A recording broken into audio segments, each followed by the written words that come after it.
Zimbabwe নিশ্চিতভাবেই ভাবেনি যে এই গ্রুপ থেকে তারা পরের পর্বে যাবে। অস্ট্রেলিয়াকে তারা হারিয়েছে, সেটাই যথেষ্ট হতো না। শ্রীলঙ্কার কাছে অস্ট্রেলিয়ার হারতে হয়েছে, তাদের ম্যাচটা আবার আয়ারল্যান্ডের সাথে বৃষ্টিতে ভেসে গেছে। যদি ওই ম্যাচটা হলে শ্রীলঙ্কার মাটিতে জিম্বাবুই ফেভারিট হিসেবে খেলতো এবং তাদের যে শক্তিমত্তা সেটার প্রমাণও তারা দিয়েছে। এবং আমরা দেখেছি গেল বিশ্বকাপে বাংলাদেশ সুপার 8 খেলেছে, আফগানিস্তান সুপার 8 খেলেছে, সেখান থেকে আফগানিস্তান সেমিফাইনাল খেলেছে। আপনি প্রেডিক্ট করেছেন যেই 8টা দল খেলবে সেখান থেকে অন্তত একটা দল বেরিয়ে যায় এবং একটা নিচের দিকের দলের উঠে আসাটা তো বিশ্বকাপের জন্য প্লাস পয়েন্ট। কিন্তু আপনার সঙ্গে আমি স্লাইটলি ডিসএগ্রি করবো যে আসলে জিম্বাবুয়ে ভাবেনি, এটা আমি মনে করি না। জিম্বাবুয়ের যে টিমটা আছে, আপনি পেস অ্যাটাকের দিকে ইনগারাভা, মুজারাবানির মতো পেসার আছে, ব্রাড ইভান্স আছেন, তাদের স্পিনে সিকান্দার রাজার মতো একজন ওয়ার্ল্ড ক্লাস অলরাউন্ডার আছেন।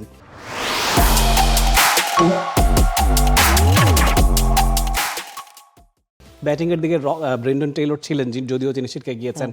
এছাড়াও প্রত্যেকে batting, bowling, spin attack, pace attack সব জায়গা এত স্ট্রং জিম্বাবুয়ের এখন হয়েছে আগের চেয়ে। আপনি লাস্ট 5 বছরের হিসেব করলেই দেখতে পাবেন যে এই টিমটা গত 5-6 বছর ধরে একসঙ্গে খেলছে এবং তাদের উত্থানটা গ্রায়াম ক্রেমারকে তারা ফিরিয়েছে, টেইলরকে তারা ফিরিয়েছে, যদিও টেইলর পারফর্ম করতে পারছেন না। এক্সপেরিয়েন্স ক্যাম্পেইনারদেরকেও তারা দলে ডেকে এনেছে, সেটাই কি আসলে তাদেরকে হেল্প করলো এই ধরনের ম্যাচে? হ্যাঁ, ডেফিনেটলি। আরেকটা ব্যাপার আছে, 2024 বিশ্বকাপটা খেলতে না পারা এই টিমটাকে আক্ষেপে পড়িয়েছে। যেই কোয়ালিটির টিম জিম্বাবুয়ে এখন সাজিয়েছে, 24 বিশ্বকাপটা তাদের খেলা উচিত ছিল, আনফরচুনেটলি তারা খেলতে পারেনি।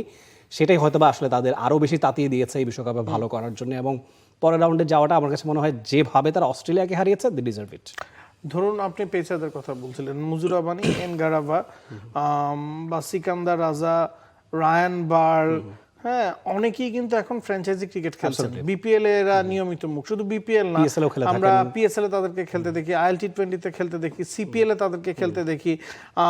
ওই জায়গায় এই ফ্র্যাঞ্চাইজি ক্রিকেট খেলাটার কারণেই কি আসলে জিম্বাবুয়ে অনেকখানি এগিয়ে যাচ্ছে কিনা? ডেফিনেটলি। এবং দেখুন, হয়তোবা আইপিএল এ তারা সেভাবে সুযোগ পায় না। মোজারাবাড়ি সুযোগ পেয়েছিলেন, ম্যাচ খেলতে পারেন, সিকান্দার রাজা সুযোগ পেয়েছিলেন, তো এর ছাড়া কিন্তু সারা দুনিয়া তারা খেলে বেড়াচ্ছে। ধরুন আমি 4-5টা নাম আপনাকে বললাম, বাংলাদেশ থেকেও কিন্তু 5 জন ক্রিকেটার আপনি ফ্র্যাঞ্চাইজি ক্রিকেটের নিয়মিত মুখ নন। হ্যাঁ, ডেফিনেটলি সেই জায়গায় ডেফিনেটলি জিম্বাবুয়ের এই প্রোগ্রেসটা চোখে পড়ার মতো। এবং যেটা বলছিলাম, মাঝের প্রায় 15-20 বছর কিন্তু আসলে জিম্বাবুয়ের জায়গায় ছিল না। মানে আর্লি 2000-এই জিম্বাবুয়ের সেই সোনালী সময় শেষ হয়ে গিয়েছে। গ্র্যান্ড ফ্লাওয়ার, অ্যান্ডি ফ্লাওয়ার, তাদের কথা আমরা সবাই জানি, হিথ স্ট্রিক, অ্যালিস্টার ক্যাম্পবেল, এরকম অজস্র নাম আপনি বলতে পারবেন যারা কিনা লেজেন্ডের কাতারে ছিলেন। শুধুমাত্র যে এভারেজ ভালো প্লেয়ার সেটা নয়। এবং হেসে খেলে তখন India, West Indies, New Zealand, south Africa প্রায় সমমানের দলই জিম্বাবুয়ে ছিল।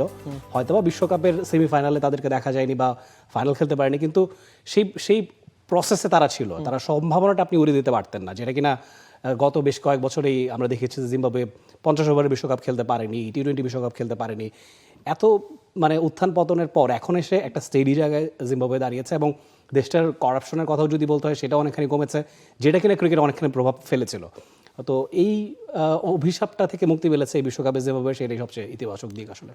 হোয়াট অ্যাবাউট সিকান্দার রাজা? ওয়ান ম্যান আর্মি বললে আসলে ভুল বলা হবে না। আপনি অ্যান্ডি ফ্লাওয়ার, গ্র্যান্ড ফ্লাওয়ারদের কথা বলছিলেন, ওই সময়টা তো 2 ভাইয়ের সাথে হিথ স্ট্রিক ছিলেন বা ক্যাম্পবেল ছিলেন, যারা জিম্বাবুয়ের ক্রিকেটটাকে অনেক উপরের ধাপে নিয়ে গেছে। এবং এই বাঞ্চ অফ ক্রিকেটার্সে মনে হচ্ছে সিকান্দার রাজা একাই জিম্বাবুয়ের পতাকাটা নাড়াচ্ছেন এবং দলটাকে সামনে এগিয়ে নিচ্ছেন। ব্যাটিংয়ে বলুন, বোলিংয়ে বলুন, ক্যাপ্টেন্সিতে বলুন, ফিল্ডিংয়ে বলুন।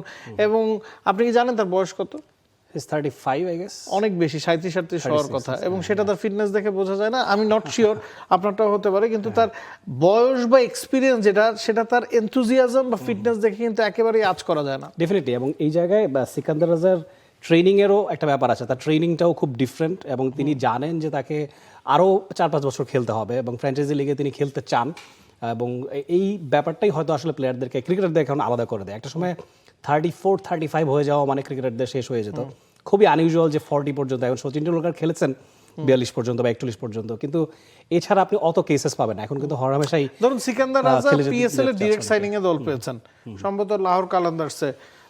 মঈন আলী যার বয়স 40-এর ওপরে, তিনি ডিরেক্ট সাইনিং এর দল পেয়েছেন। তো এই নামগুলোর তো ভ্যালু আছে, সে কারণে তো আসলে ডিরেক্ট সাইনিং মানে আপনি একজন ক্রিকেটারকে সুযোগ পাচ্ছেন দলে সরাসরি নেয়ার। সেখানে আপনি এই নামগুলো যখন যাচ্ছে বা এই বয়স্ক খেলোয়াড়গুলো যখন যাচ্ছে, তখন তো তার আসলে এক্সপিরিয়েন্সটাকে কাউন্ট করছে। যে নামগুলো বলছেন, মঈন আলী, সিকান্দার রাজা, সাকিব আল হাসান, এই ধরনের প্লেয়াররা T20-র জন্য সবচেয়ে আইডিয়াল এবং ব্যাটিং নয়তো বোলিং, তিনজনই অলরাউন্ডার। তিনজনই অলরাউন্ডার, কিছু না কিছু দিয়ে তারা পুষিয়ে দেবে। আইপিএল এ ধরুন আপনার ইম্প্যাক্ট প্লেয়ারের অপশন আছে, সেখানে তো অলরাউন্ডারদের গুরুত্ব কমেছে, কিন্তু সারা দুনিয়ার অন্য সব ফ্র্যাঞ্চাইজিতেই আসলে অলরাউন্ডারের গুরুত্ব দিনকে দিন বেড়েই চলেছে, এবং সিকান্দার রাজা সেখানে খুবই ক্রুশাল এবং ভাইটাল একজন প্লেয়ার।